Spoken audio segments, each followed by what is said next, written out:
గుర్తుంచుకోండి, నిన్ను వదిలించుకోవడానికే తను ప్రయత్నిస్తున్నప్పుడు తను లేకుండా బ్రతకడానికి నువ్వు ప్రయత్నించు.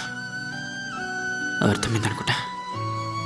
పశ్చాత్తాపం ప్రకటించడం అనేది దీనంగా క్షమాపణలు అడగడంలో ఉండదు, ప్రవర్తన మార్చుకోవడంలో ఉంటుంది.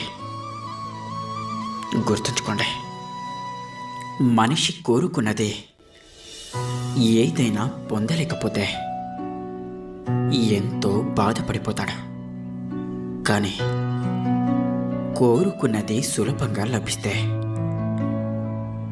దాని పట్ల నిర్లక్ష్యంగా ఉంటాడు కదంటారా? జీవితంలో అన్నీ కోల్పోయినప్పుడు కోల్పోయిన వాటి గురించే